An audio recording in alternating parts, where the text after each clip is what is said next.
un nou debat del Fòrum 21 d'Esparreguera a la sala d'actes de Can Pasqual, aquest divendres 26 de gener del 2018, sota el títol de «Ens alimentem correctament? L'obesitat, un factor de risc».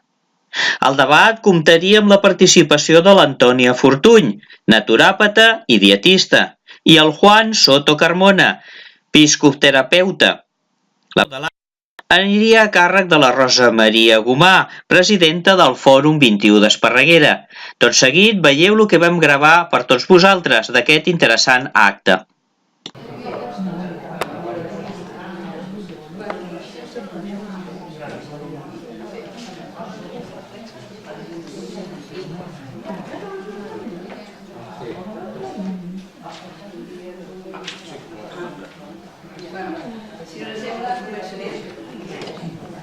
Bona nit i benvinguts. No som massa, però benvinguts tots. Avui el títol és «Ens alimentem correctament i l'obesitat, un factor de risc». En principi havíem pensat fer-ho només basant-nos en l'alimentació infantil, però després vam creure que es podia fer tractada fins a l'edat adulta. Perquè l'alimentació és un element fonamental per gaudir d'una bona salut, tenir un creixement adequat i per poder desenvolupar les diferents activitats de la vida quotidiana. Perquè ens parlin sobre aquest tema, tenim aquí a l'Antònia Fortuny, naturòpata i dietista, que des de fa quasi 30 anys es dedica al tema de l'alimentació i la cuina, sobretot a la formació i informació, perquè amb elles de les mans ens fem responsables de la salut, la nostra i del nostre entorn.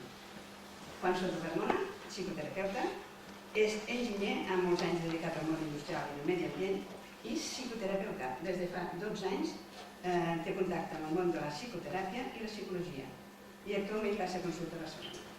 I com sempre, a l'acabar, podran participar a públic en totes les preguntes o les opinions que vulguin fer. D'acord?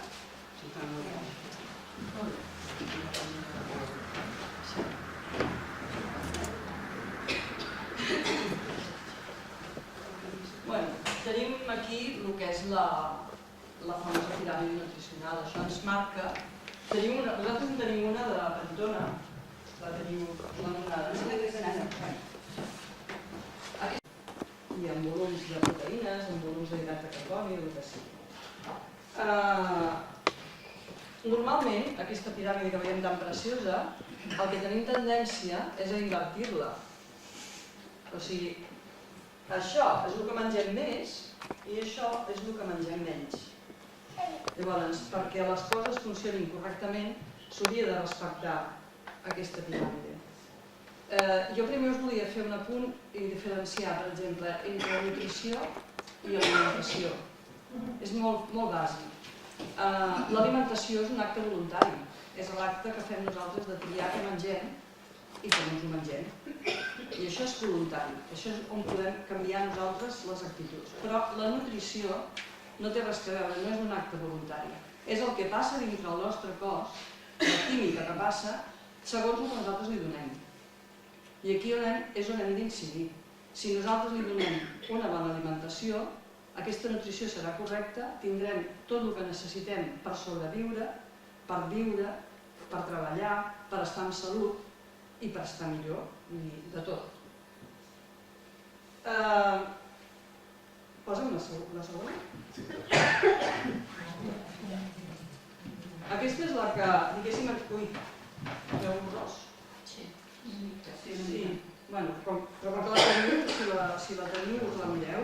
Sí, aquesta és la que tenim.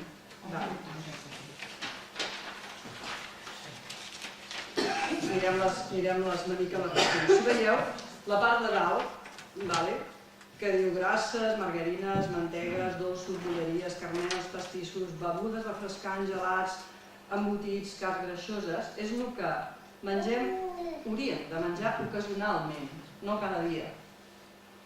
El que són proteïnes a partir d'aquí, a partir d'aquesta ratlla, aquí és ocasional i a partir d'aquesta ratlla naval ja és consum diari. Però clar, ens hem de fixar en les racions.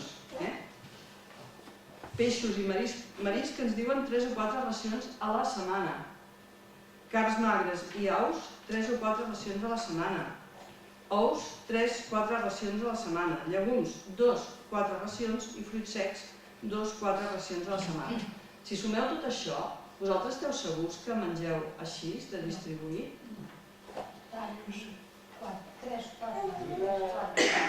Perquè, clar, si preneu una part de dalt, de peixos, algun ou, formatge, un vas de llet, iogurts, tot això ja estem excedint aquesta ració setmanal, com diuen aquí.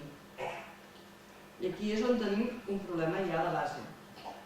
Per exemple, d'oli d'oliva i verdures et diuen mínim 2 racions al dia, fruites mínim 3 racions al dia. Això, la fruita potser sí, però les verdures es mengen 2 racions al dia?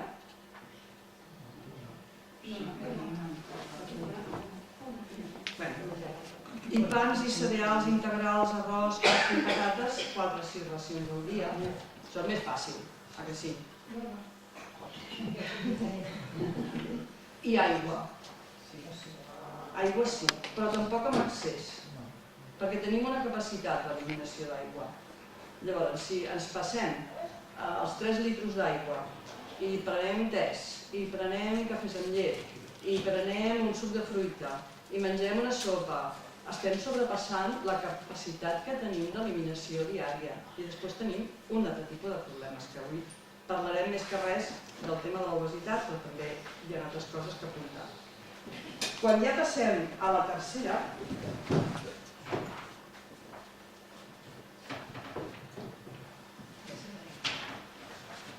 aquesta és la piràmide que diem de la tercera edat. Sona fatal això, oi? Bé, diguem de l'edat madura, perquè això de la tercera edat no li agrada a ningú. Llavors veiem que canvien coses aquí, ja no és el mateix. Aquesta no és la donada i potser seria interessant que si algú vol deixar després el seu mail o el que sigui li podem enviar.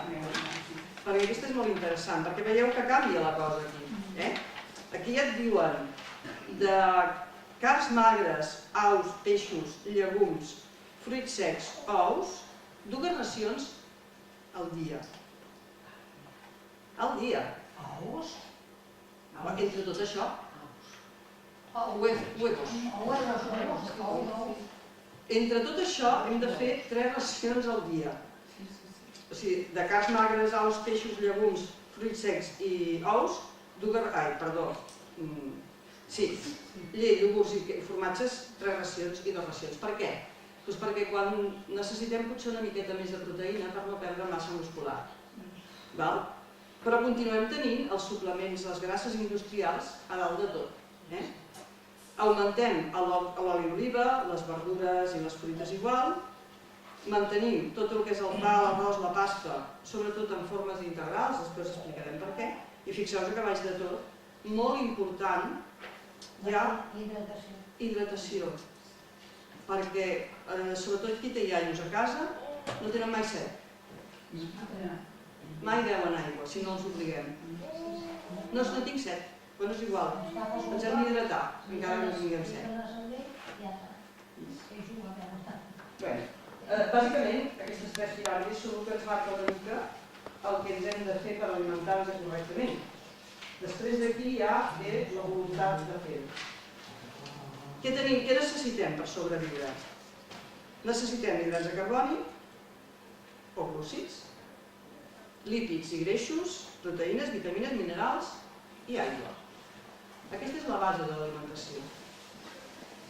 I a partir d'aquí nosaltres fem les nostres dietes, fem el que necessitem fer. Jo espero, perquè ampliar tot això que vosaltres em feu preguntes concretes, i llavors ampliem tot el tema, si us sembla bé. Si teniu algun dubte, després o una pregunta més, perquè si no ens enrotllarem molt i després les preguntes no hi seran. Proteïnes. Ara que es posi el seu punt de vista, jo ho esquematitzo molt perquè tinc ganes que pregunteu coses. Seguim. Yo voy a hablar un poco del tema de las patologías alimentarias.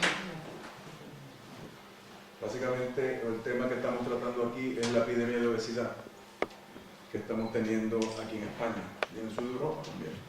Entonces, la idea es dar un poco una visión de dónde viene eso. ¿De dónde viene eso? Una de las cosas más importantes de la alimentación es esta, que la alimentación es nuestro primer contacto con el mundo. Cuando nosotros nacemos, lo primero que incorporamos del mundo son alimentos. O sea, si el niño desde que nace es alimentado, no bien alimentado en cuanto a cantidades y calidades, eso se da por supuesto. Si un niño es alimentado, digamos, sin estrés, sin tensión, o sea, si el niño siente que la madre lo alimenta con estrés, con tensión, con no sé qué, que hay mal rollo, que tal y que cual, va a ir asociando alimentación con problemas, con ansiedad, y eso lo va a llevar el resto de la vida. Si el niño en cambio se le alimenta en una atmósfera de tranquilidad, apacibilidad, no hay estrés, no hay mayores perturbaciones, el niño asociará alimentación con tranquilidad, con amor, con cariño, con todas estas cosas. Digamos que si la experiencia es negativa, el niño asociará la alimentación con objetos negativos el resto de su vida. Si la experiencia es positiva, el niño asociará la alimentación con objetos buenos el resto de su vida. Entonces, esta es una de las bases importantes para los desórdenes alimentarios después en el futuro de la vida. Cómo nos alimentaron desde pequeños.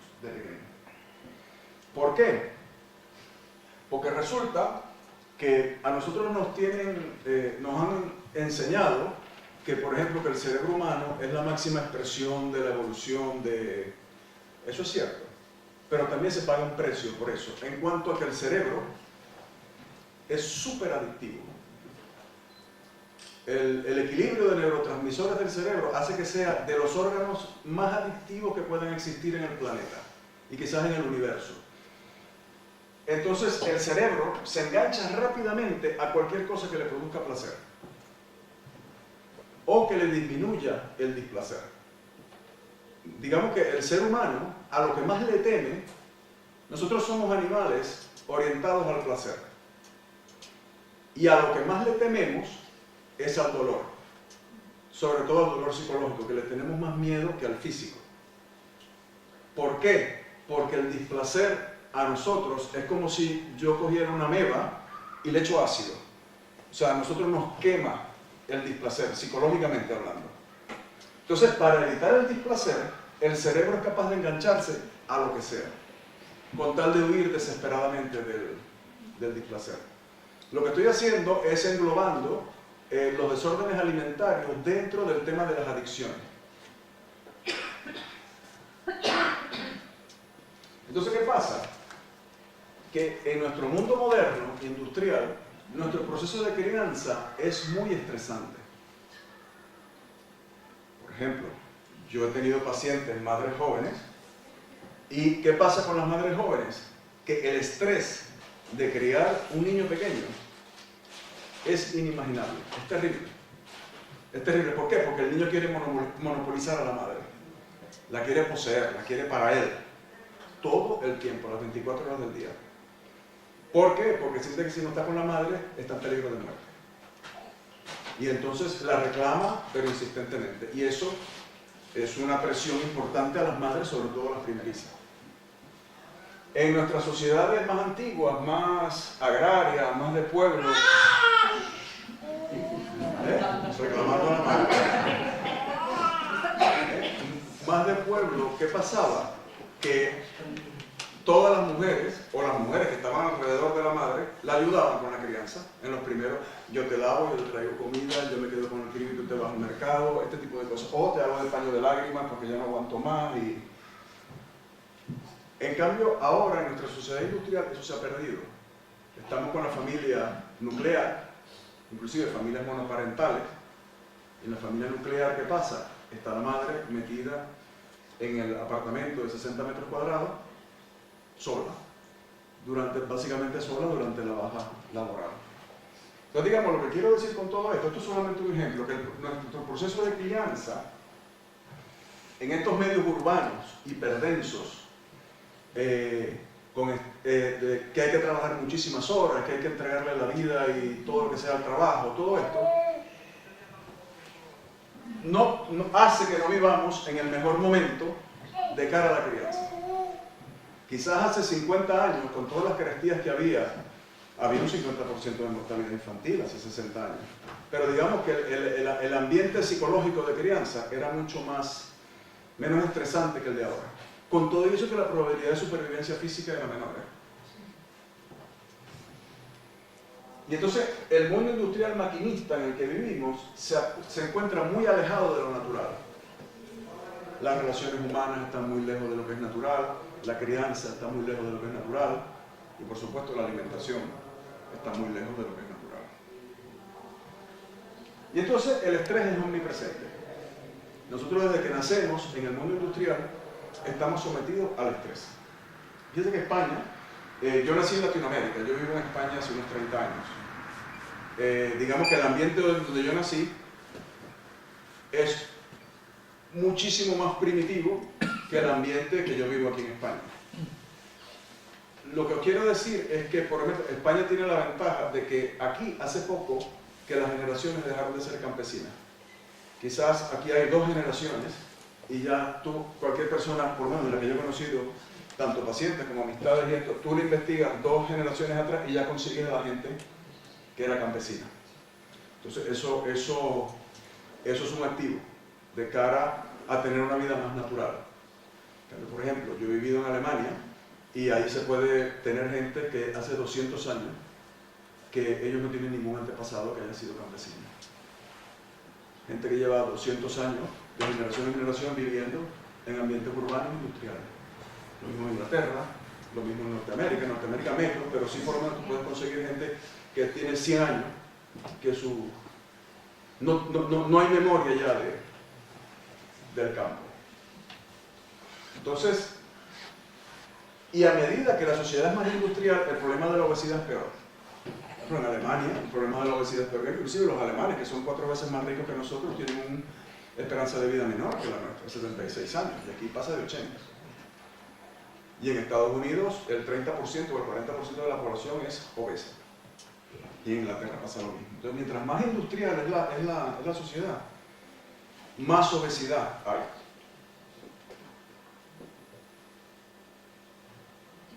Entonces, si juntamos el estrés de crianza con el estrés de vivir todos aglomerados, como en esta foto que les he mostrado, ¿cuál es la salvación? Las adicciones. ¿Qué hace? ¿A qué? No es que todo el mundo sea un adicto, pero sí, ante situaciones de estrés, como nuestra psicología es más débil, tendemos más hacia las adicciones. ¿Para qué? Para evitar el displacer. Por ejemplo, perdemos el trabajo, no sé, las cosas que nos pueden pasar en la vida que son desagradables, que a todo el mundo le suceden, llegado a cierto momento, hacen que tengamos mayor tendencia a las adicciones, de cualquier tipo. Adicción al sexo, fumar, drogas, compras, internet, comida, dominar al otro, maltratar al otro, dejarse maltratar, todas esas son adicciones neuróticas, buscando placer de forma desviada dentro del displacer.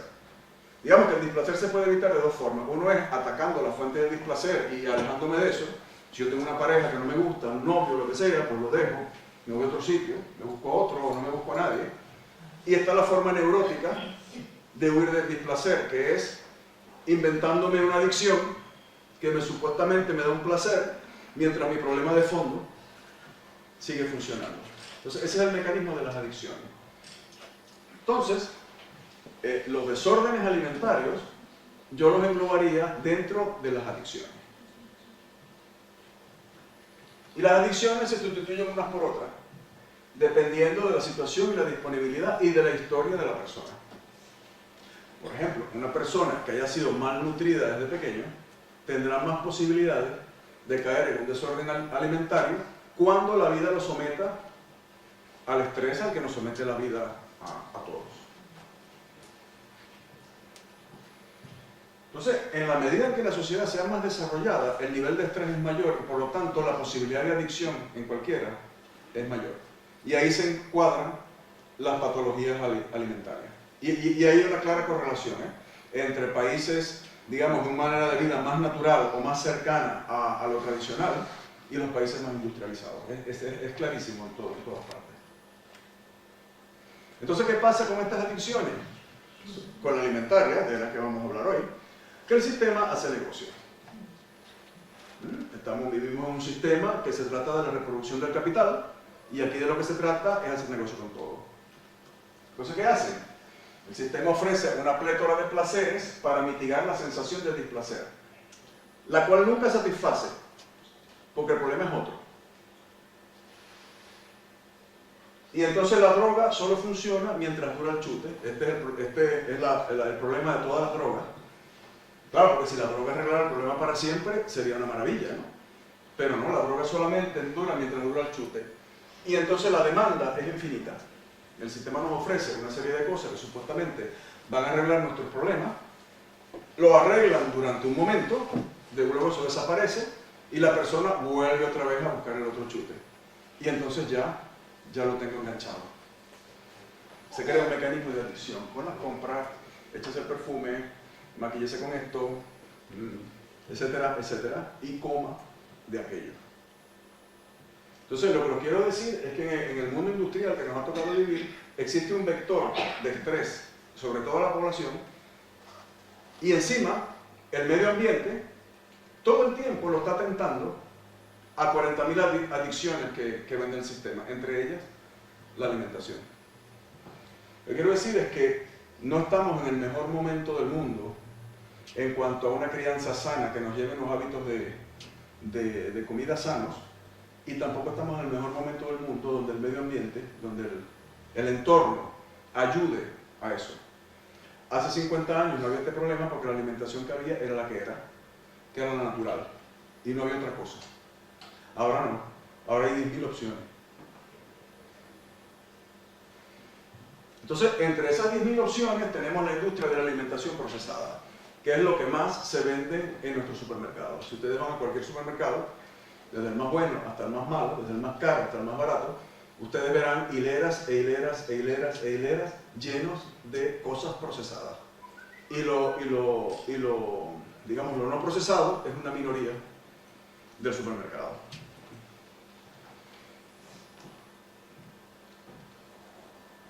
Por ejemplo, yo viví en Alemania 4 años y para conseguir comida fresca uno se las ve y se las desea allí. Entonces, ¿qué pasa con la industria de la comida procesada? Que quizás, a mi modo de ver, el factor ambiental que más está distorsionando y más está provocando patologías alimentarias en las personas, tanto por exceso como por defecto. El objetivo no es producir comida de la industria de la alimentación procesada, es lograr consumidores adictos. En realidad, eso es lo que hace esta industria. ¿Cómo? Poniéndole azúcar, sal y potenciadores de sabor y 40.000 cosas que no he escrito a la comida.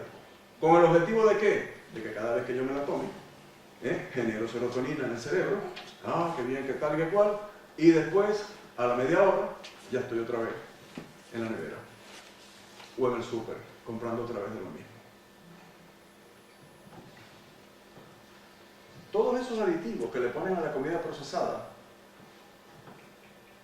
y lo digo con conocimiento de causa, porque yo he tenido clientes en esa área, son neuroestimulantes altamente adictivos. Por ejemplo, el mecanismo de generación de neurotransmisores del azúcar se parece bastante al de la cocaína. La ruta bioquímica dentro del cuerpo, si no es la misma, rima. Entonces, todos estos aditivos que le ponen a la comida son súper adictivos. Y ese es el objetivo de esta industria. Aquí hay algunos ejemplos. Por ejemplo, en lugar de azúcar, en la industria de alimentación se utiliza jarabe de fructosa. Jarabe de fructosa, ¿qué pasa? Que cuesta la mitad que el azúcar y endulza al doble. Entonces es 4 veces más barato. Y eso se lo ponen vayan ustedes al supermercado, cualquier cosa de galletas, lo que sea, jarabe de fructosa, jarabe de fructosa. La jarabe de fructosa es hiperadictiva. Porque, para colmo, no dispara los mecanismos de saciedad que dispara la glucosa. Usted se puede comer galletas y galletas y galletas con jarabe de fructosa y la sensación de saciedad está mucho más lejos que si se las comiera endulzadas con azúcar.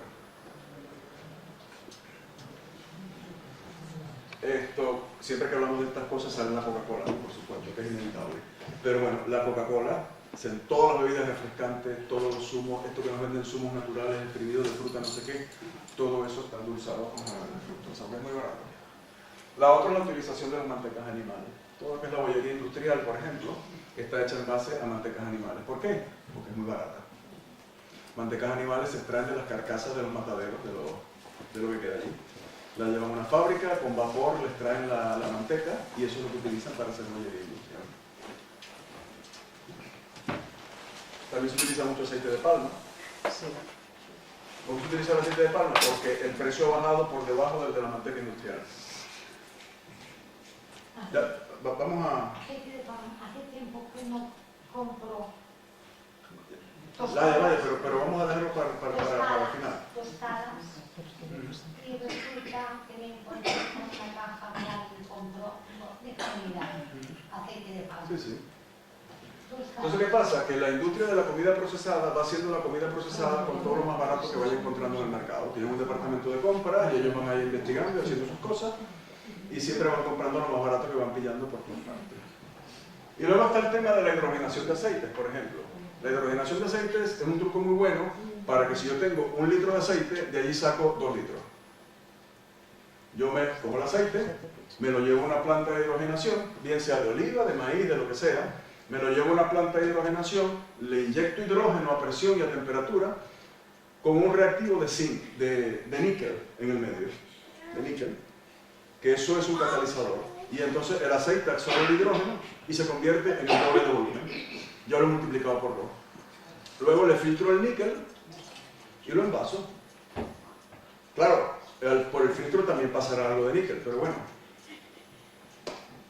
ya lo he multiplicado por 2. Lo que les quiero decir es que la industria, la alimentación industrial elaborada que vemos en todos los supermercados, ¿por qué? Porque el objetivo es que sea barata. El objetivo es que sepa bien, envicie y sea barato. Eso es todo. Es que también, a lo mejor la comparación es un poco severa, ¿no? Pero es como si alimentáramos a la gente con pienso. Con pienso con ferro. Igualito.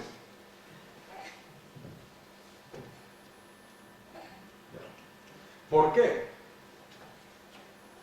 Porque el consumidor lo demanda. Se han hecho investigaciones y la mayoría de la gente, lo que quiere es pagar poco por la comida. Y es así, fíjense por ejemplo, ustedes se compran una bolsa de croissant de estos en cualquier supermercado y esa bolsa de croissant vale unos 50 y trae 12 croissants. A ver, ¿dónde se puede comer uno? 12 croissants por €1,50. En ningún sitio, eso no existe. ¿Qué es eso? Lo más barato que hay en el mundo de todo lo que hasta de la bolsa, absolutamente de todo. Un croissant bien hecho vale 2 euros. Una bolsa de 12 croissants tendría que costar 24 euros, no 1,50. Entonces, a propósito de esto, alguien un socio del Fórum nos envió un artículo de un señor que se llama Carlo Petrini, que es fundador del movimiento llamado Slow Food. Yo es la primera vez que he tenido contacto con él a través de este artículo que nos enviaron. Pero lo bueno es lo que dice en el artículo, porque lo entrevistan, ¿no? Usted dice, la mayoría lo único que quiere es comida barata y gastar poco. Y este hombre lleva 40 años luchando aquí en este mundo. Hace 60 años una familia gastaba el 30% de sus ingresos en alimentación y hoy gasta el 11%. Que digamos, bueno, que antes se comía mejor y más sano, claro, porque entre las familias se gastaban el dinero comiendo. Ahora no, ahora la mayoría de las familias no se gastan el dinero comiendo, ni le quieren dedicar el tiempo, ni el dinero suficiente a la alimentación o a la nutrición. Y dice el mismo señor pero prefieren gastarse 1.000 euros en un teléfono móvil. O las vacaciones de no sé qué, o estar en la última moda de no sé qué cosa, o lo que sea. Pero alimentos no, eso mira, eso es lo más barato y salimos del paso y para adelante. Entonces, un poco, yo creo que esto sociológicamente es lo que ha sucedido. Que nosotros, hace 50 años, gastábamos dinero en alimentarnos. Y hoy lo gastamos, primero, en viviendas. Acordados que hace 50 años la vivienda no costaba la barbaridad que cuesta hoy. Hoy, antes, una familia se gastaría el 10, el 11, el 15% de sus ingresos en pagar la vivienda, el alquiler o lo que tuviera. Hoy no, hoy se gasta la mitad o el 30%. Y en cambio, en lugar de poder gastar el 30% en alimentación, gasta mucho menos. ¿Por qué? Porque el otro se lo está gastando en la vivienda y cosas que alimentan el narcisismo. Modas, iPhones, no sé, lo que sea. Pero la alimentación ha pasado al último prioridad de las personas. Como la ven abundante y barata ahí en el supermercado, pues mira, de esto y ya está. Entonces, ya para acabar, yo creo que de todo esto, al final la decisión es personal. La decisión es personal. Y para eso hay un esquema que más o menos yo siempre me gusta traerlo aquí a la pantalla, en cuanto que en la vida uno puede escoger de aquí arriba de estas tres cosas, siempre dos. Si uno quiere que sea barato y rápido, entonces es malo. Si uno quiere que sea barato y bueno, entonces tiene que ser lento. Y si uno lo quiere rápido y bueno, entonces es caro. Entonces, por ejemplo, si uno no quiere perder el tiempo y el dinero comiendo, pues mira, es barato y rápido, entonces es malo. Si yo tengo dinero y no quiero gastar mi tiempo cocinando y comprando buenos alimentos, pues me busco a alguien que me lo haga y le pago. Y que me lo sirva un mayordomo, no sé, una cosa de estas, ¿no? Si tengo el dinero y esto, entonces si yo lo quiero rápido y bueno, entonces es caro. Ahora, si yo quiero en mi familia que coman bien, entonces me lo tengo que hacer yo. O la familia, o quienes estén allí, y dedicarle tiempo y dinero al asunto. Entonces si yo lo quiero hacer barato y bueno, entonces es lento, lo tengo que hacer yo. O quienes estén conmigo. Entonces, a la final es una decisión personal. Una decisión personal como toda la vida. Pero lo que quiero que fijen la idea esa de que a medida que vayamos avanzando en la civilización cada vez más industrial, el tema de la alimentación va a ir a peor, a menos que las personas tomen la decisión personal de gastarse el dinero y dedicarle el tiempo a esto. Antes no había esa opción, antes había un solo tipo de alimentación. Y la gente ya entraba en eso por inercia, porque era lo que hacían sus abuelos y era lo que estaba establecido. Pero ahora no, ahora se puede elegir. Vale, y con esto acabamos esta parte y ahora abrimos el debate. ¿Qué pasa con los nutrientes? Què porta la carn, el peix, el bou? Proteïnes. Proteïnes. A veure, quan es posa la piràmide de la tercera edat, és com si els de la tercera edat haguessin de menjar més proteïna. Una miqueta més, però de més qualitat. No? O sigui, seria que cada època de la vida necessita una quantitat de proteïnes o una quantitat d'hidrats de carboni. Que els hidrats de carboni també són una forma de proteïnes, són proteïnes vegetals. Doncs podem triar menjar proteïna vegetal o podem triar menjar proteïna animal. Per exemple, una persona gran que al migdia hagi menjat peix, a la nit pot menjar perfectament una crema de verdures i posar-hi quinoa. Que la quinoa és un cereal dels pocs cereals que porten tots els aminoàcids essencials que el cos necessita per produir proteïna. Però és una proteïna de combustió neta. Combustió neta què vol dir? Que això que diuen de cremar és veritat, les nostres cèl·lules cremen. Les proteïnes les cremen. La proteïna no és una eina d'energia. Les energies les traiem dels hidrats de carboni. La proteïna és plàstica, és per construir o reconstruir o mantenir. Llavors, si nosaltres mengem un excés de proteïnes, emmagatzemem en forma de què? En forma de greixos, sempre. Els hidrats de carboni, patates, pasta, arròs, tot, això és energia. I això ho podem emmagatzemar en forma de glucogen i fer-ho servir quan ho necessitem. Podem estar molt tranquils, havent-nos menjat un plat de pasta i no fer exercici, però sortim després i agafem una bicicleta. Doncs aquest glucogen que hem emmagatzemat el farem servir per anar en bicicleta i el cremarem. Una proteïna no. Per tant, les proteïnes han de ser poques, de qualitat, i hem de combinar-les amb les vegetals.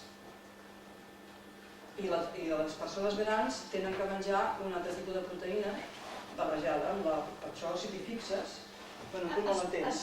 Has posat 2 ous al dia.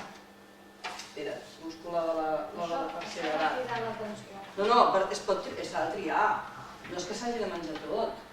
No s'hagi de menjar tot, Però es pot menjar 2 ous al dia.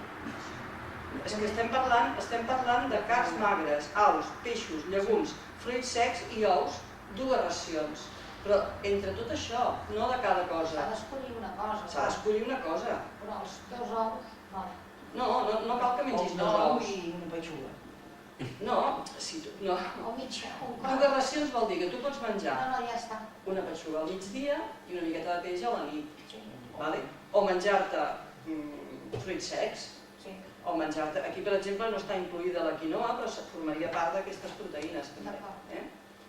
Llavors, si veus, per exemple, entre 4 i 6 racions de pa, pasta, arròs, etc., esmorzem unes torrades amb mantega, o mengem un bol de cereals, o mengem un plat d'arròs, o mengem un plat de pasta. Ja tenim totes aquestes racions fetes. No, ja. No ho tinc entès. Gràcies. Però tocant a la hidratació, o sigui, l'aigua i això, l'aigua que bevem, més o menys ja he vist la quantitat, no? Però jo tinc una amiga que no té mai set, de tota la vida, i que em té negre perquè després té uns restrenyiments, perquè tampoc li agrada la verdura, no li agrada la fruita, o sigui que és un drama, no? Però jo li dic, bueno, doncs llavors menja fruita solament, però més, no sé, animar-la a... I ella et diu, bueno, però si menjo un plat d'enciam, allà potser ja hi ha aigua. Hi ha aigua i fibra. Però esclar, jo m'imagino que necessitarà... Una cosa és l'aigua que pots subministrar amb els aliments. I l'altra o... Sí, però clar, si tu, per exemple, és una persona que pateix de restrenyiment, si es menja un enciam, la fibra que ella ja li anirà bé, però perquè la fibra funcioni, s'infli, faci una massa que pugui després eliminar, ha de tenir aigua, s'ha d'hidratar. Perquè nosaltres tot el que mengem d'integral o el que sigui, la cel·lulosa que porta, la cel·lulosa és paper. Sí.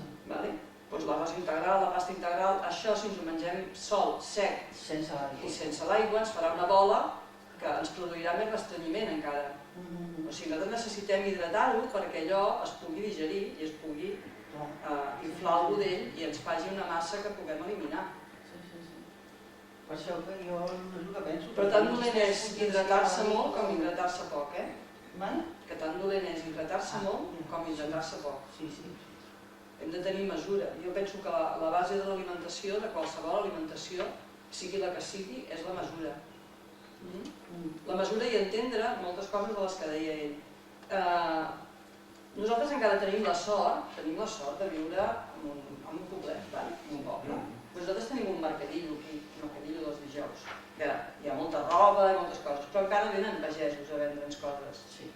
Tenim productes de temporada i productes de proximitat, i això hauria de ser la base de l'alimentació, sempre. Què consumim a l'hivern? A l'hivern què necessitem? Necessitem escalfar-nos. Llavors, si tireu una mica enrere, veurem que tot el que es cull a finals d'estiu és el que ens hem de menjar durant l'hivern. Llegums, fruits secs, farines, tot això és el que ens porta després que a l'hivern estiguem ben alimentats. El que no podem menjar són carbassons, pinyes, tomàquets, perquè això són fruites i verdures d'estiu. A l'estiu necessitem refrescar-nos. Llavors, a la terra què ens dona? Doncs ens dona les verdures verdes, les verdures d'aigua, les fruites d'aigua, perquè nosaltres necessitem això per refredar-nos, diguéssim, per mantenir l'equilibri entre la calor del cos de la fora. Però a l'hivern és al revés. A l'hivern no em direu que no us ve de gust una sopeta ben calentona. Però clar, si us mengeu una sopeta de carbassó, el que esteu fent és menjant alguna cosa calent que dintre us refredarà. Llavors, s'ha de tenir en compte que les coses de temporada són molt importants perquè estiguem en salut. Això en trobes sempre de carbassó. Ara trobes de tot, sempre. I si no el trobes fresc, ho trobes congelat. I si no, d'hivernacle. I si no, t'ho porten d'on sigui. O sigui, ens hem tornat molt sofisticats amb el menjar. Vosaltres aneu a Barcelona, a qualsevol gran àrea d'aquestes, o un mercat gran, vosaltres veureu fruites impensables que nosaltres aquí no tenim. I us està molt bé un dia permetre't el luxe de comprar aquesta fruita i menjar-te-la. Però jo la tinc al meu entorn? No. Per tant, m'alimento del que tinc al meu entorn i deixo un 30% més o menys d'aquesta alimentació per coses externes. Digue-li algues, digue-li papaies, digue-li pinyes, digue-li algun altre tipus de verdura exòtica o algun cereal que ve de fora. Nosaltres, per exemple, aquí no cultivem quinoa, ni mill. Un ve d'Àfrica, l'altre ve de Sud-amèrica. El blat de moro sí que ara el cultivem, però fins no fa tant temps, vull dir, no era nostre el blat de moro. Llavors, si nosaltres preparem això, els menjars amb cap i amb seny, podem utilitzar coses d'aquestes, per què no? Però sempre pensant que la base ha de ser el que tenim al nostre entorn. Vosaltres si aneu a comprar qualsevol pagès, ara què tenen? Bròquils, carxofes, cols, les llegums... No, albergínies ja no, No, ja no són. Són d'hivernacle, llavors. Mongeta tendra tampoc hi ha. Mongeta tendra diuen, és meva. Meva, sí, home, no n'hi ha de mongeta tendra. Tu planta una mongetera o planta una tomaquera, ara? Impossible, ni una mata de cabassó, ni de cogombres, ni de res. Que n'hi ha, sí, però que no són les que són. Ara no és hora de menjar mongeta tendra. Sí, però no és d'hivernacle. Ara hem de menjar la mongeta seca, que és la llegum que ha vingut a finals de setembre, octubre, que és la que mengem, és el cigró, la llentia i la mongeta. Ara començaran, d'aquí un mes, ara comencen a haver-hi faves. D'aquí un mes estarà en plenitud la fava i el pèsol. Doncs mengem faves i pèsols quan toca, perquè si no ens els mengem congelats. El menjar congelat no té la mateixa energia que un menjar fresc en el nostre cos. És millor que el preparat que explicava abans. Bueno, sí, però també és un aliment processat, ha tingut que passar per un procés d'ultracongelació que els nuclis, jo no sé, no he investigat en aquest camp, però els congelats, quan toques, per exemple, el que és l'alimentació macrobiòtica, el yin i el yang, et diuen, cuidadín, que encara que sigui una llegum i sigui yang, si està congelada passa a l'altra banda. Es que las legumbres congeladas aquí en España se hacen principalmente en La Rioja. Tú vas a La Rioja y ¿qué te dice la gente de la industria de la verdura congelada en La Rioja y en Murcia? Te dice, mientras más bisulfito de sodio le pongo, más verde se pone. Claro. Com? Un altre dia. Tu intenta congelar a casa teva, intenta Todas esas congelar, verduras que están congeles... congeladas, que parecen perfectas, eso es porque están tratadas con bisulfito de sodio. El bisulfito de sodio hace que la verdura no se oxide. Clar. Tu agafes una verdura teva del teu hort... Claro, porque es un reductor, pero terrible. Tu agafes una mongeta tendra, agafes un pèsol del teu hort i les caldes i el congeles. Sí. Et quedarà groc. No et quedarà verd. No sé què queda verd, perquè el bulls, ni tant que és el... No, però quan el treus del congelador i te'l menges no és aquest verd lluçós que diuen. No queda tan bonic. Perquè té un altre procés, li hem fet una congelació, a més que no hauríem de poder-ho fer. Al nostre congelador el podíem tenir un parell de mesos més, no? Hi ha molta gent que ho fa per tenir tot l'hivern verdura, o sigui, mongeta tendra i pèsol, i tampoc saben el que estan fent. Perquè tampoc és sa, també estàs menjant un aliment que ha perdut una part del que et pot aportar. En la alimentación procesada lo importante es lo barato y la presentación. Sí, clar. Sí. M'has fastidiat. No, i a més una cosa molt important, molt important. Penseu que això que deia ell de la gent que viu en un pis de 60 metres quadrats, no sé si us heu fixat quan heu anat a veure pisos o veieu reportatges o el que sigui, les cuines cada vegada són més petites, són més reduïdes, vull dir, ja no seran les més obrir el microones i ficar allò a dintre. Perquè es tendeix a no cuinar. Es tendeix a en el centre de la vivienda. Clar.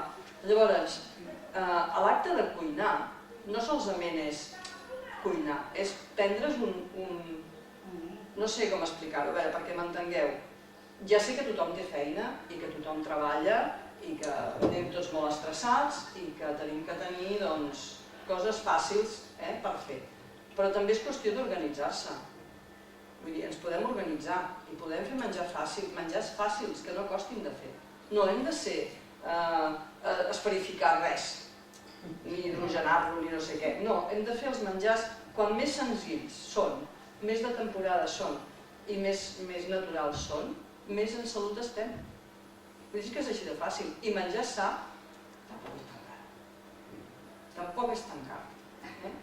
Jo quan he fet molts cursos de cuina he demostrat a les persones, sumant el que fem servir, de dir-los, això és car? Home, no. Però clar, si em compres pernil i fuet i no sé què, bueno, vale, però això són suplements. Això ens ho permetem perquè forma part dels suplements que mengem, però això haurien de ser suplements, no hauria de ser la nostra alimentació. La nostra alimentació hauria de ser unes altres coses. I això, agafar-ho com a suplements. Fem un pastís. Vale, doncs fem un pastís sin jarabe de glucosa ni de fructosa. Però fem un sucre. El sucre és el papus. Perquè tothom, el sucre no, que el sucre... No, perdona, és molt millor el que deia el Juan. Menjar una cosa feta amb sucre que una cosa feta amb qualsevol edulcorant. Jo camino perquè no trobo els iogurts 0%, perquè no els trobo endulcorats. Sí, n'hi ha molts, perquè és més fàcil, als nens els agrada més, obres el iogurt, ja té sucre i energia. 0 de proporció de grassa, 0,0. Doncs... Però és que un iogurt no té per què ser 0,0. Un iogurt és un iogurt. És un fermentat, no, perquè quan ha fermentat allò ha perdut aquella part de greix que són dolents per nosaltres. I si passa de 2%, com el llet, què? Llavors ja no és un iogurt. Aquí ja hi ha d'afegir nata. Explica-ho. Hi ha d'afegir nata. Llavors, un iogurt és agafar la llet i fermentar-la amb uns ferments. Punt. Aquest procés de fermentació, tant si és un iogurt amb llet de cabra, com si és amb llet d'ovella, com si és amb llet de vaca, al fer aquesta fermentació es trenquen unes cadenes i aquests greixos nosaltres els podem assimilar a la mar de bé. De fet, hi ha gent que és al·lèrgica a la lactosa i en canvi es menja un iogurt i no li passa res. I et veus un vas de llet i et senta fatal. Llavors, no cal, això és un invent, el 0,0. Per tenir-lo, sí, no, és veritat. Pasa que la mayoría de los yogures también ahora los pasteurizan. Exacte. Y entonces todos los macrobióticos que podrían haber ahí, o todos los fermentos que podrían haber, están muertos. Estan morts la majoria, sí. Per això ponen bífidos. Claro. Ens ho hem d'afegir. Porque recordemos que antes el yogur se preparaba, era del día, el que se distribuía. Hace final de año, en el vasito de vidrio o aquello, era del día, se distribuía todos los días, en cambio ahora no. Ara pots anar... No sé si algú vol preguntar, jo vaig sempre jo una mica. Formatge. Boníssim. A mi m'agraden todos. Ya Robledo A mi me gustan todos, pero claro. Formatge és un suplement, també. No, però pot formar part, per exemple, d'un esmorzar, per què no? No, és que quan arribes a una edat i et fan una densitometria i el reumatòleg et pregunta quin tipus de formatge menges? I jo dic que no arribi el 20% de grassa. Però és que el problema, aquí jo soc molt radical amb aquest tema, A veure, la llet de les vaques és per les vaques, no és per les persones. I què són les vaques? Tenen uns ossos així, i els vedells són enormes quan neixen, i creixen amb la llet de la mare, creixen buah! Però nosaltres no som vaques. La nostra densiometria no té res a veure amb la llet, ni amb el formatge ni amb el iogurt. La leche en realidad es un subproducto de la producción de la carne. Que lo venden. Llavors el reumatòleg em pregunta això i ha tomat calci extra. Bueno, jo aquí no m'hi puc ficar, perquè si t'ho diu el reumatòleg, t'ho diu el reumatòleg. El calci? Per exemple? Has de menjar moltes ametlles. No. Si tu menges, mira, si tu menges amb un àpat, per exemple, et vaig posar un exemple molt fàcil. Tu esmorzes i dius, mira, a mi la llet de vaca no em senta bé, no vull prendre llet de vaca, menjo unes torrades de pa integral, de pa blanc, del que vulguis. Un dia m'hi posaré formatge i em prendré una llet d'arròs amb ametlles, per exemple, i en la torrada aquesta m'hi puc posar una mica de pasta de sèsam. Jo tinc tot el calci que necessiti. El calci. El sèsam és la cosa que porta més calci de totes. De totes. Els sucs mengen sèsam. Però te l'has de menjar amb pasta, o triturat, o matxacat. Perquè si te'l menges amb llavor, tal com el menges amb perdó, el cagues. Sí, perquè costa de... No el masteguem, ens l'empassem. Llavors què passa? Doncs que no et serveix de gran cosa. Ara, si tu el matxaques amb un morter ben matxacat, o jo què sé, o compres ja el que és el taïm, que ja és la pasta del sèsam, llavors allò és una cullerada d'allò cada dia t'aporta la calç que tu necessites. I si a més al migdia et fas un bon bròcoli al vapor, amb una miqueta de peix al vapor, a la planxa fregit a l'hivern, com vulgueu, el bròcoli també en porta.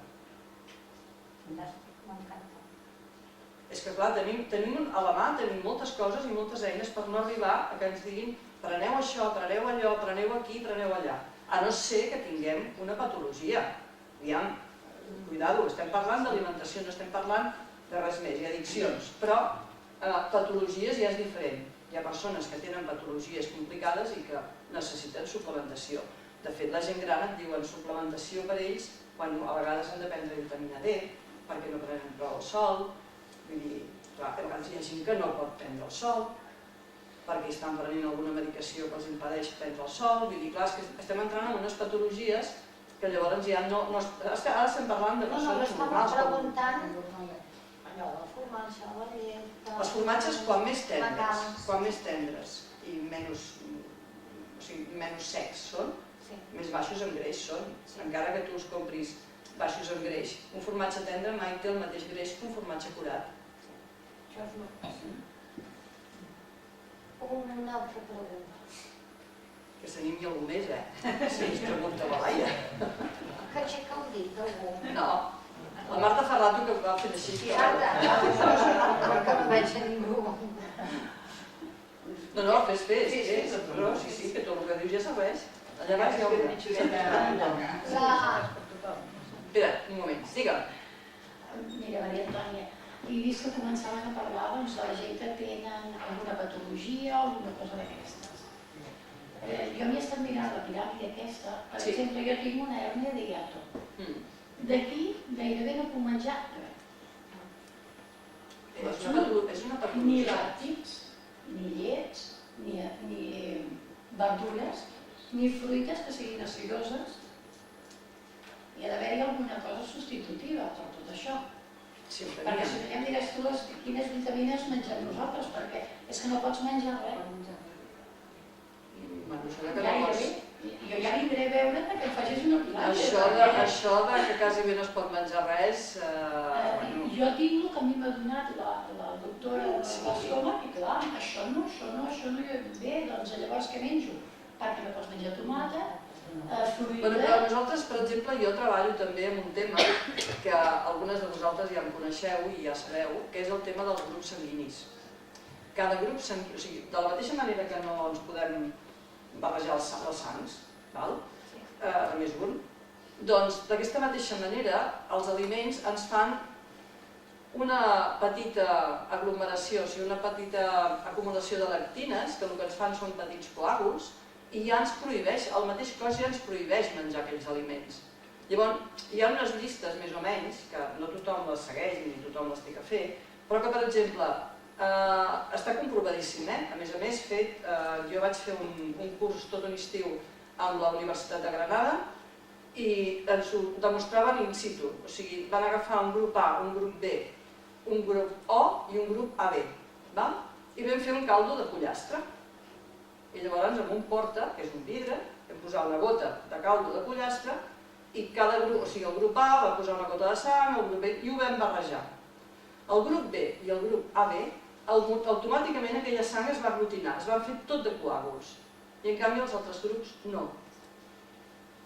I llavors a la llista, per exemple, d'un grup B, hi ha com a aliment no aconsellable el pollastre, perquè fa aquesta funció.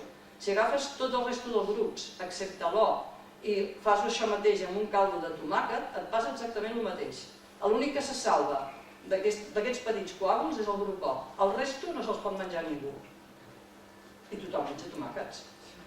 El que passa que si ets un grup que no necessites el tomàquet per sobreviure, mínimament menja't el de temporada, pelat i sense les granes. Perquè el que acidifica el tomàquet són les granes. A més, el tomàquet, per aprofitar realment el que té, que és el licopeno, ens l'hem de menjar cuinat, no cru. Sí, perquè si ens el mengem cru no aprofitem el licopeno. Què és el licopeno? És com un antioxidant, per dir-ho d'alguna manera. I també hi ha crocària. Sí, però també fas sofregits. Sofregits no fas. Regadets, si fas alguna cosa amb alguna cosa, no sé, fer-ho com al vapor, també es poden fer al vapor, estan cuinats. El grill, per exemple, gratinats com si fossin a la brasa estan boníssims. Llavors ja la pell surt sola. Però és curiós que això que em diu ella de l'hèrnia de hiato, tu quin grup ets? El B. El B. Doncs si molts d'aquests aliments que tu veus aquí i que estan aquí, si jo et dono una llista, veuràs com són molts els aliments que hi ha al teu cos rebutja. Tant que sigui positiu com negatiu? El positiu i el negatiu només el faríem servir en cas que tinguessis una malaltia greu i haguessis d'estar molt medicada. Llavors sí que mirem, però si no és igual, no passa res. Per l'alimentació no passa res. Tampoc és allò que diguis, és una religió que va a missa i tots hem de passar per aquí, tots hem de fer aquest tipus d'alimentació. Hi ha els macrobiòtics, hi ha els que segueixen el grup sanguini, hi ha els carnivoristes, hi ha els vegans, els no vegans.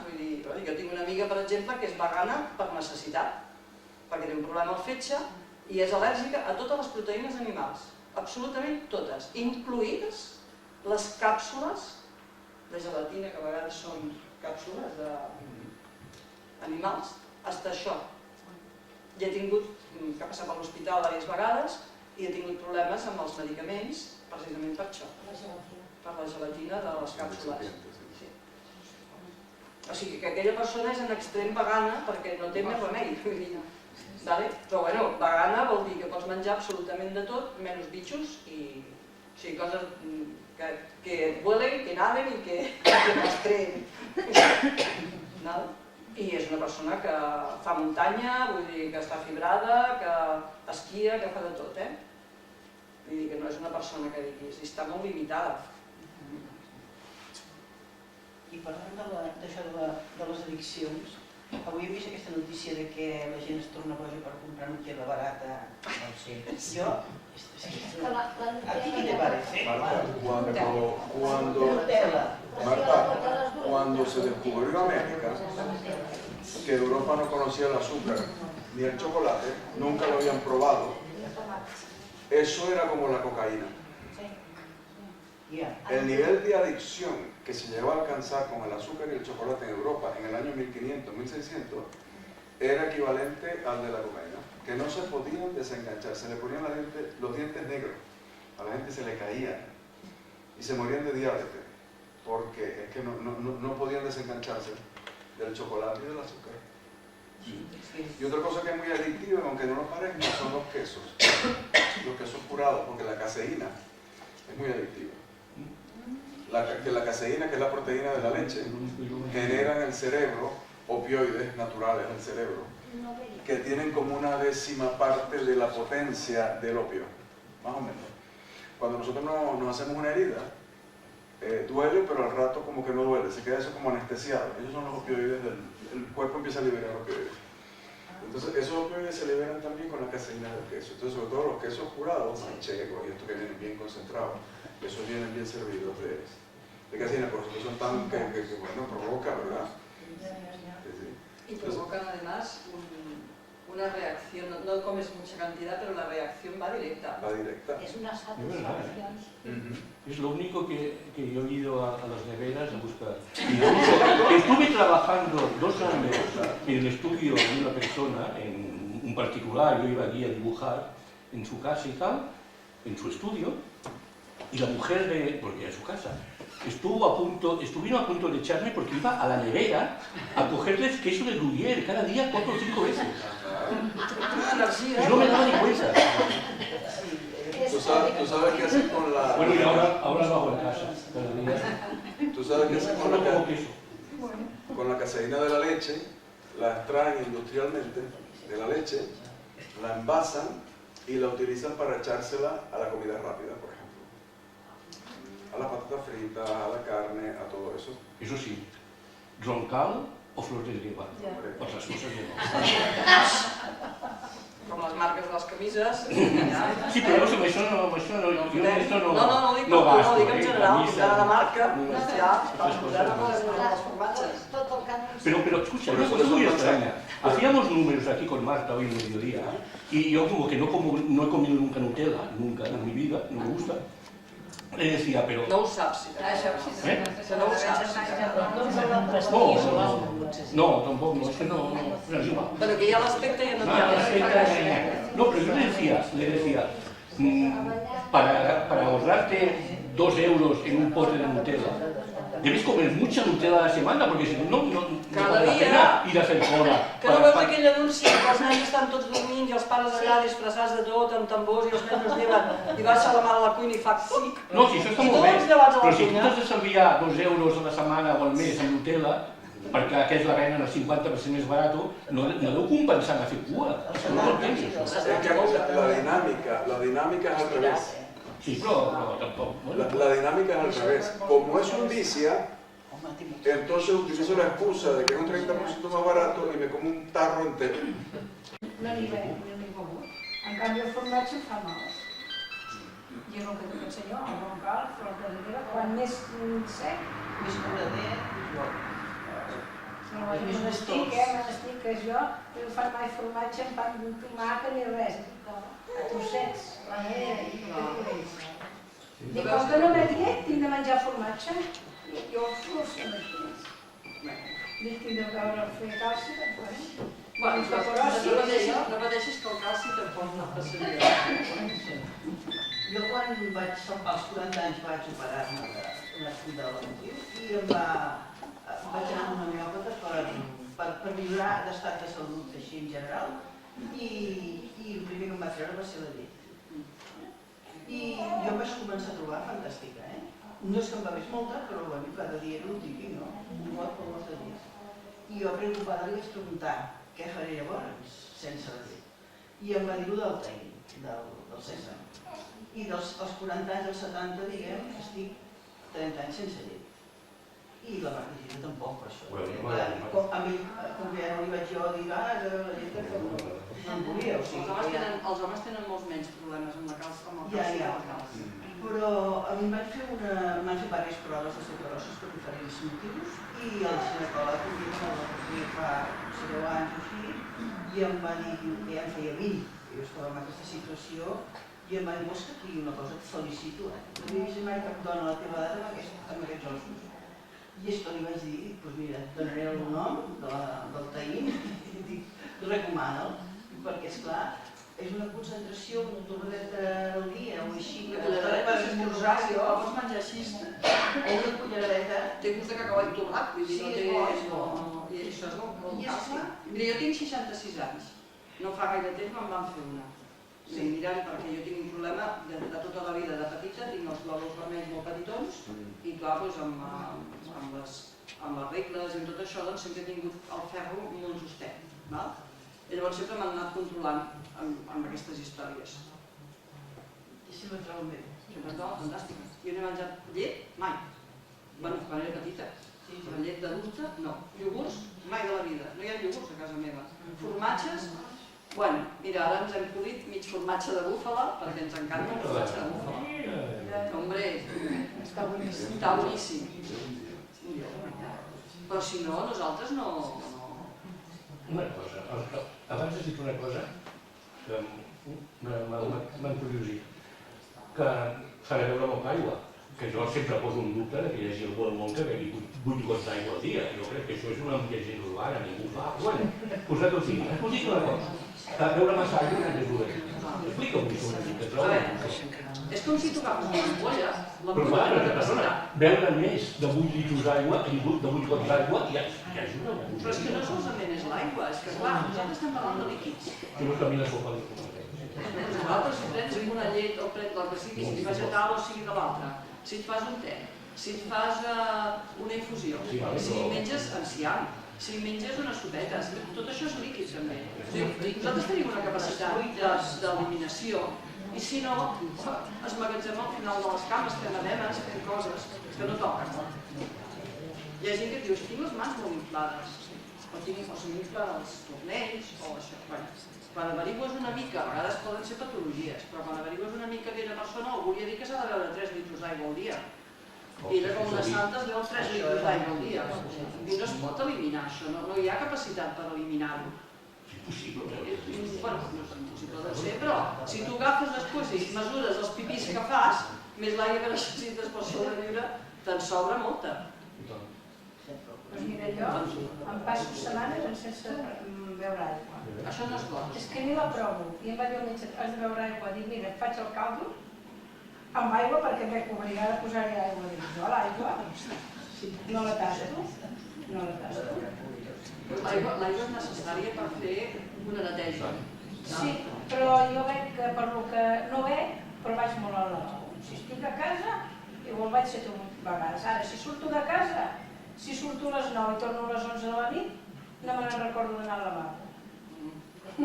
Però llavors ara ja hi vaig perquè dic, no pot ser que tantes hores. Però et dic, jo l'aigua, jo potser fa 15 dies que he provat l'aigua i això d'agafar un got d'aigua i bé, que no em surt de mi. I els caldos aquests que dius que fas, els fas vegetals o els fas amb xitxa? No, jo faig aquesta vegada he fet un caldo que potser feia un any que no havia fet. No, res, tot el pitjor. Sou conscients, ara diré una cosa que si teniu pedres me les tirareu, però sou conscients que foteu bèsties mortes dintre una olla i les bulliu i després us ho foteu? Jo no ho faig. Algú? Si no té gust de res, Com que no té gust de res? Jo et faig un taulet amb verduretes i algues i de tot que té un gust fantàstic. Llavors les alies de iata no pateixes. Jo, vegetal i està superbo, Jo poso apa, Això, mira, tu se t'ocorreria fotre un pollastre viu a dintre? Poso molt poquet. Doncs una bèstia morta ha començat un procés de putrefacció. Mira tu com vulguis. Si ens la mengem, perquè ens la mengem, però siguem de conscients. I no les bullim, almenys no les bullim. I a més el gust t'acostumes. Si menges coses més fortes, el gust s'ha acostumat.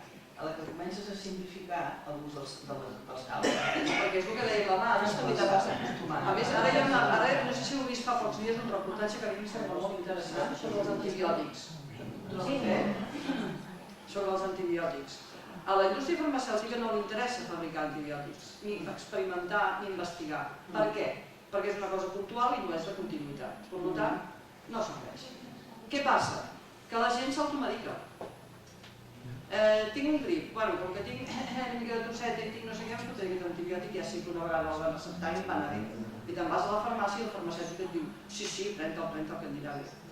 Però si no es pot prendre antibiòtics. Per un virus no, però aquest és el gran problema que tenim, que hi ha hagut molta automedicació i, a més, a les granges de porcs, a les granges de vaques, a les granges industrialitzades de pollastres, cada dia els hi donen antibiòtic.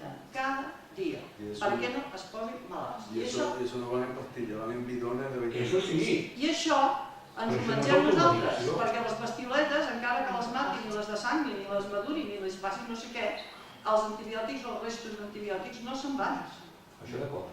I ens els anem menjant. Clar, si ens mengem cada dia un pollastre hormonat, un peix amb mercuri i una vedella amb antibiòtic, i a sobre ens automediquem quan no fa falta, acabarem malalts.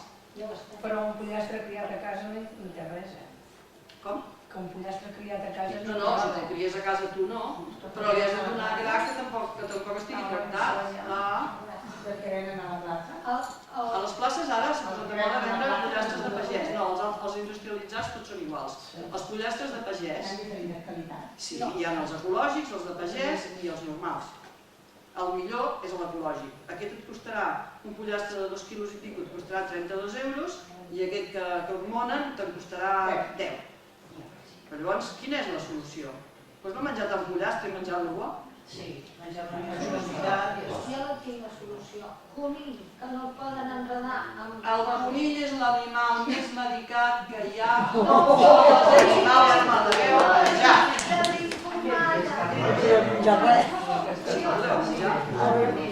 Amb mesura i amb seny i amb criteri mànic.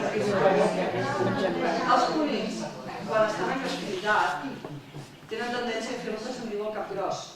Una malaltia. I és una malaltia endèmica. Per tant, les han de medicar molt, perquè no es posin malalts. Porque los crían con unas densidades tan grandes que la única forma de controlar aquello es con antibióticos. Mira, una nave de pollo mete 250.000 de pollo. Sí. Doncs no tinc aquest problema. Com que menjo per la vista, no puc menjar un conill perquè penso que menjo molt gat i no puc menjar. I ja està. Eliminar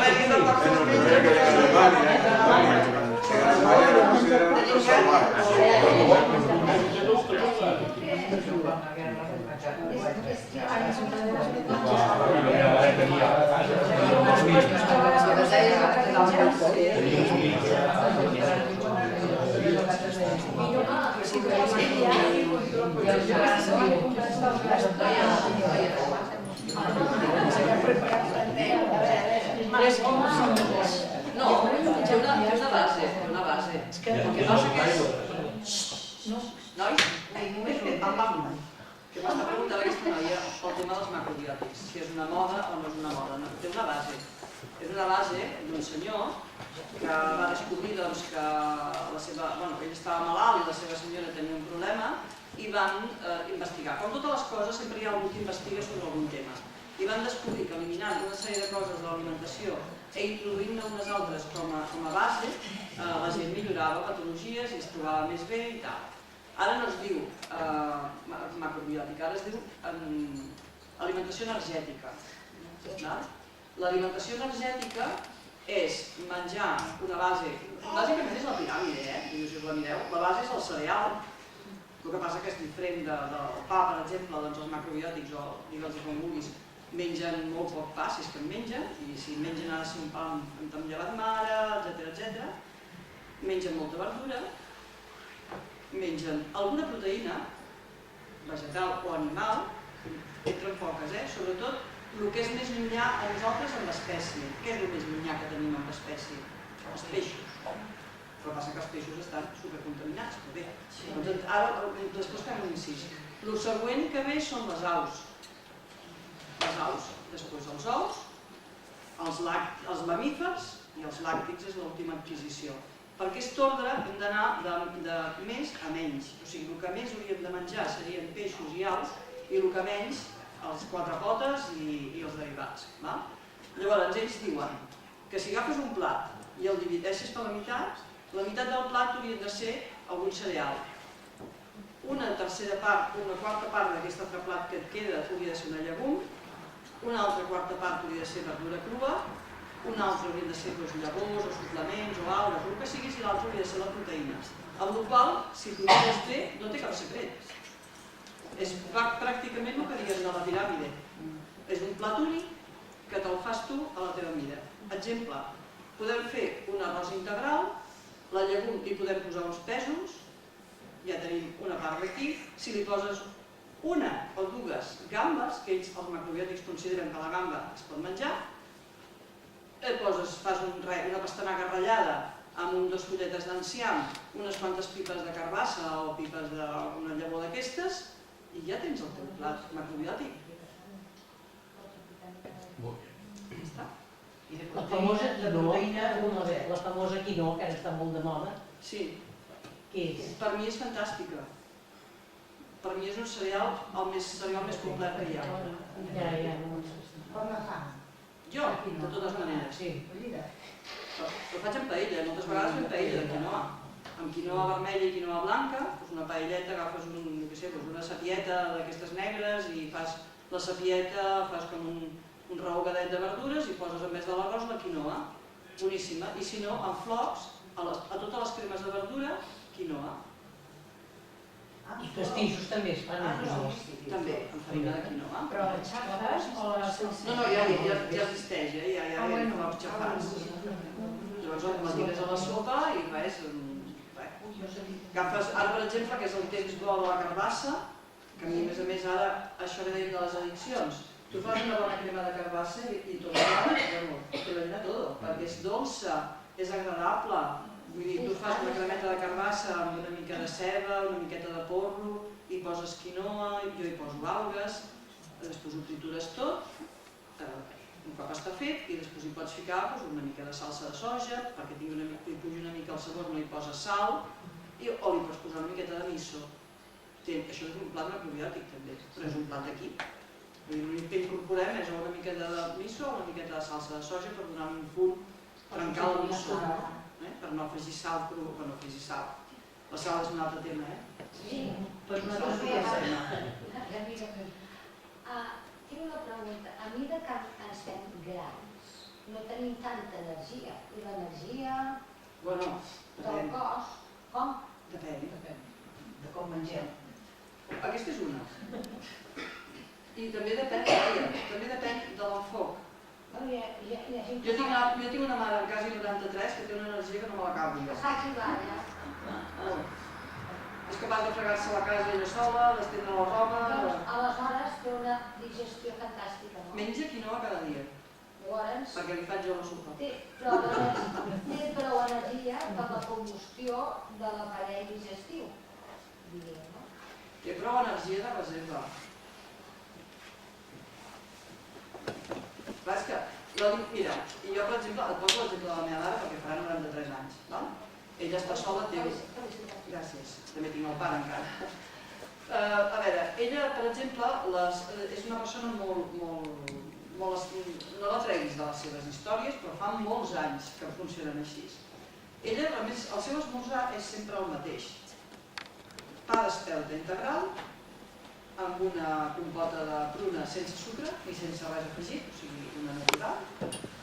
A vegades menja un parell de kiwis i un vas de llet d'avena, amb una miqueta de cafè d'aquest vegetal i un parell de galetes de taronja o galetes sense sucre, no sense sucre, vull dir, no galetes industrials, no sucre.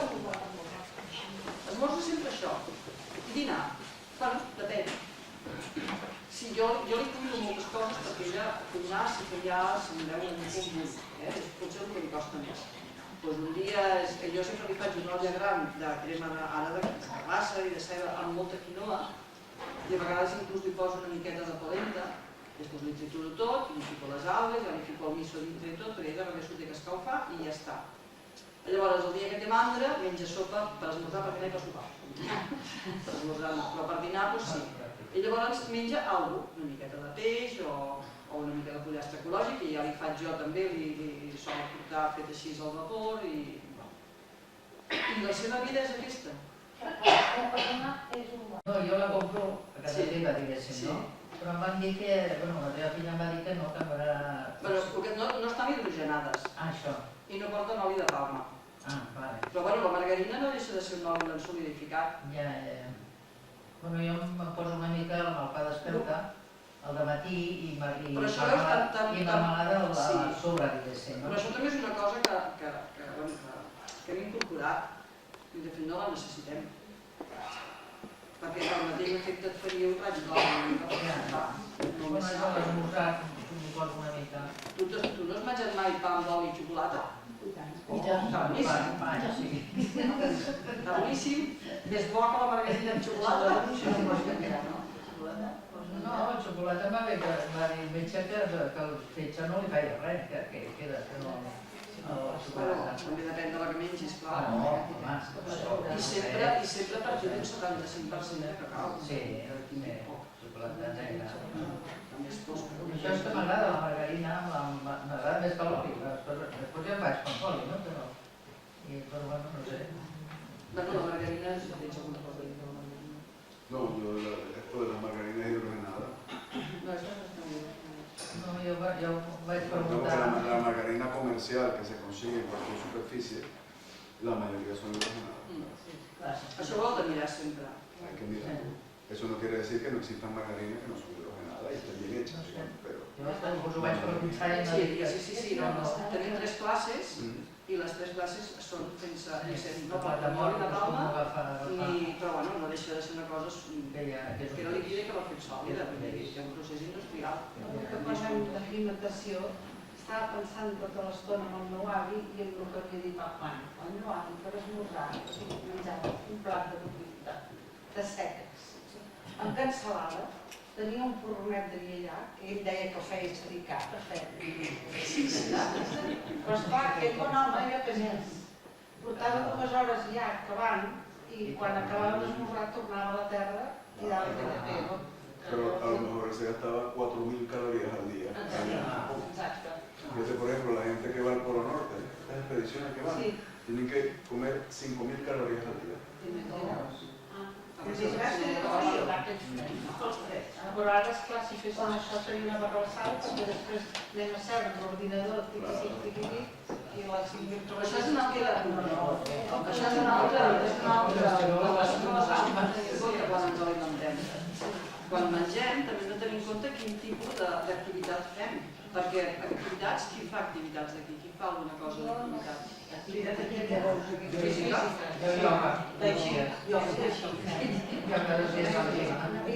Però bueno, caminar, moure's, anar amb bici, pujar i baixar escales. Pujar i baixar escales no és tan senzill com pujar i baixar escales. Sí, no fan estar, no? Sí, home, va. Bueno, però llavors, si tu estàs limitada per fer això, doncs camines. Si podeu caminar, no camineu per l'asfalt, camineu per la terra. Caminar per terra és millor que caminar sempre sobre l'asfalto, perquè sense anar-nos en compte rebotem. Llavors, i a les cervicals, nosaltres no ho notem ara mateix, però es nota els noms, les cervicals i tot. Si caminem per la terra, és diferent, no hi ha el mateix, i el cos no ho rep de la mateixa manera. I l'alimentació i l'activitat van lligades, és vital. És vital. Si no fem activitat, no cal que mengem. Ja ha sortit per aquí a la pantalla. Sí, l'exercici és molt important. I el que és molt important és l'actitud que tenim davant del menjar, però ja no solament l'actitud, sinó que, a veure, si ens respectem a nosaltres, automàticament respectem l'entorn. I ens és més fàcil triar, per exemple, això que dèiem, les coses de temporada, perquè també estem ajudant a que no hi hagi una sobreproducció. A veure, diuen que per alimentar els 10.000 milions que serem de més no sé quan, necessitem desforestar i fer això, i no és veritat. L'únic que hem de fer és repartir més bé els aliments que tenim. Si tenim aliments de sobre, si encara ens en sobren, però que estan mal repartits. El 20% de la població mundial s'alimenta del 80% de la producció i el 80% del resto només tenen un 20% per alimentar-se. Així això és desproporcionalitat total i absoluta. L'únic que hem de fer és equilibrar això. Sobre todo aquí con nuestras cadenas de comercialización que son muy largas. Que toda la comida que nos comemos nosotros ha sido transportada en un promedio de 1.500 kilómetros. Y se pierde un 30%. Un 30% de todo lo que llega al súper se tira después. Clar. Per això que moltes vegades aquestes grans superfícies el que ens han fet ha sigut malbaratar el pobre pagès d'aquí de tota la vida, que fa realment el que té que fer i que té les verdures de temporada i que les cria bé i que les... Estem en una espiral de dir, ostres, clar, nosaltres ja volem fer bé això, però clar, també hi ha l'altre, no? I com ho arreglem? Bueno, doncs a nivell individual, que l'escola decideix quan ho vol arreglar i com ho vol arreglar. Home, ara dic que van a les cireres avui al mercat. Que el mayor emisor de gases invernadero en el mundo no es la industria ni los coches, es el ganado. Ah, bueno, yo también. Es el ganado. Sí. El metano. Sí, sí. Sí, els pets de les vaques, Bueno, creo que hay cuatro piezas de ganado por cada uno de los que estamos en el planeta. O sea, si somos 7.000 millones, habrá unos 28, 30.000 millones de cabezas de ganado contando a todo el mundo, ¿no? En el planeta. I continuen fent la propaganda que mengis la hamburguesa més gran i la més No, porque Marta, todas las sociedades que de alguna forma salen de la pobreza con la industria, como símbolo de estatus, comer carne. Sí. Como la carne cuando eran, digamos, pobres, entre comillas, estaba muy restringida, ahora que somos ricos y millonarios, pues comemos carne 3 veces al día. Sí. És una A veces se donen compte al final, perquè està més mal que Es un símbolo de estatus, más que una necesidad alimenticia. Però les necessitats te les creen, I tu te les has de creure. Claro, si está ahí la tele todo el día con un... L'aixecant, i les pel·lícules. L'altre dia una pel·lícula que feia una barriada, i la senyora gran, una iaia, va agafar unes costelles així de rosa, que no sé de què eren, i veus que ho agafa allà, que tenim una feina a agafar-ho per posar-se un plat i després li passava pel plat. Jo vaig pensar, això és pura pel·lícula. Jo crec que una iaia d'aquella edat no s'agafa aquelles costelles, però és la imatge. Després no pot mastegar. És una gasada de carn. Deixeu que m'incís amb això que l'altre dia comentàvem amb ells precisament. Les graellades de carn, les barbacoes, digueu-li com vulgueu, quan les feu? És una cosa social, no? Sí, però quan no se solen fer? L'estiu. Els amics. L'estiu. La primera l'estiu. I estem parlant de que l'estiu... No, estem parlant de que això que deies tu, preguntaves per la cuina macrobiòtica, hi ha una llista d'aliments que van des dels aliments més yin als aliments més yang. La carn és l'aliment més yang que hi ha. I si a sobre la cuinem al foc, encara és el més yang que hi ha. Anem cremant. És que aquí, em sembla que aquí li portaré com una... Però una broquella és dolenta. Llavors, si les fem amb la calor, normalment el que fem és tenir que compensar aquest yin i aquest yang. Com el compensem, aquest yin i aquest yang? Bevent, cervesa, per exemple. A veure si ho trobo. Mira. I a més és curiós perquè diu, els aliments... on estàs, corazón? Aquí. Si me pregunto això... Bueno, us ho explico així per sobre. Tot el que són grasses saturades, coses fetes al forn, els peixos, les carns, tot això són l'extrem yang. Els neutres són cereals integrals, el seitan, els llegums, el tempeh, les algues, fruits secs, llavors, verdures d'arrel, rodones de fulla verda, fruites locals i fresques de temporada, fruites seques, endolçants com pot ser les navasses de cereals, els concentrats de poma, les begudes de cereals, les llets vegetals, i productes fermentats com els picles i el xucrut. També van del més amunt al més avall. I a l'extrem yin, el màxim de yin, que és el que ens fa freda, són les fruites tropicals, les patates, els pebrons, els tomàquets, l'albergínia, les herbes, les espècies, la beguda de soja, els làctics, el tofu cru, la pastisseria i la bolleria, les algues, espirulina i l'agar-agar, el xocolata, el sucre, el cafè, el te, begudes sucrades i amb gas, gel, vinagres, alcohols, productes químics, drogues i medicaments. Això és l'extrem més yin.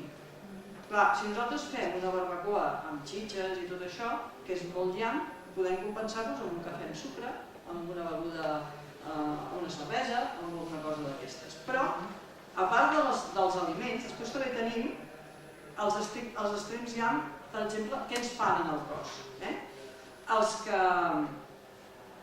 que es classifiquen d'energia yang són els que ens escalfen, ens concentren, ens tensen, acumulen i generen un pes dens, ens produeixen una vibració lenta, tapen l'espai emocional, ment rígida. I l'energia que tenen es diu energia contractiva, o sigui, ens deixen com no paralitzats, però pràcticament. I l'energia yin són els que ens refreden, els que ens dispersen, que feliços que són de vibració ràpida, ens allunyen del centre, que és el que diu, estoy a las nubes, i l'energia és una energia expansiva. Una és concentrada i l'altra és expansiva. Llavors, l'ideal és menjar els que estan al mig, que estan entre el yin i el yang. Aquests serien els que a nosaltres ens anirien bé. Diu, un excés d'aliments yin, tots això que hem dit, els cafès, el sucre, les fruites tropicals, tot el que són solanàfics, les patates, els pebrots, les aubergines, els tomàquets, la xocolata, i tot això ens danya les vísceres, tot el que és buit, la vejiga, la vesícula biliar, l'intestí prim, l'estómac, ara perquè ha marxat la Maria, si no li hagués dit, l'intestí gruixut, que són formes hueques, o sigui, foradades i expandides. I per funcionar correctament necessiten contraure's per després poder-se expandir, tornar a la situació inicial. I l'excés d'aliments yang, que és contractiu, ens danya els òrgans compactes, que són el ronyó, el fetge, el cor, el pàncreas, el brazo, els pulmons, que són compactes i per funcionar correctament s'han d'expandir. O sigui que seria al revés, no? Dius, home, si s'han d'expandir yin i si... No, doncs és al revés. I llavors, a l'hora de cuinar també podem canviar això, la polaritat dels aliments. Quan més temps de cocció i a més temperatura, més augmentem el contractiu, el yang. De menys a més. El més yin és el cru, després el vapor, els escaldats, els bullits en ració, els saltejats, els estofats, els fregits i els fornejats. El més yang seria els fornejats i els fregits, i el més yin seria el cru i el vapor. De trobar un equilibri entre totes les coses. I els sabors, evidentment, també. De l'extrem yang al yin serien l'amarg, el salat, el dolç, l'àcid i el picant. Llavors, si tornem al tema de la barbacoa, que la fem a l'estiu, estem fent un extrem yang i a més l'estem cuinant al foc, que encara ens dona més contracció. Si us hi fixeu, després d'una barbacoa d'unes quantes cerveses i de 2 o 3 cafès... A l'estiu segur. Si ho fem a l'hivern, què ens donarà? Ens donarà energia, perquè ens escalfarà i no necessitarem compensar tant el yin. Això és el tema de... Hi ha si estàs interessada en el tema, hi ha la Montse Bradford, que té molts llibres sobre la cuina energètica i estan molt bé. Si te'ls llegeixes, trobaràs allà que diràs socorro, però treu-ne el context de cuina energètica, perquè allà hi ha receptes de temporada per la tardor, per l'hivern, per quan estàs molt nerviós, per quan no sé què. El tema de cuinar, o sigui, com a casa cuinen tots, jo no cuino en absolut, però el tema és tancar un mínim el producte, o sigui, que estigui el més, com us hem dit, a vapor en endavant, i el més difícil realment és trobar el producte que t'aguanti, perquè tu tens que anar a comprar cada dia, és com el que feia abans d'anar a la plaça. Jo no puc anar a la plaça cada dia. Però tens una nevera, no suposo que... Sí, però realment aguanta molt poc el producte. No, tu pots tenir una capxofa una setmana i no hi passarà res. Sí, però els tomàquets, per exemple, si no volen res. És que ara no és de comprar tomàquets, si ara el tomàquet només tira a fora de la temporada, tot el que vulguis. Perdona, noia, s'hem d'anar a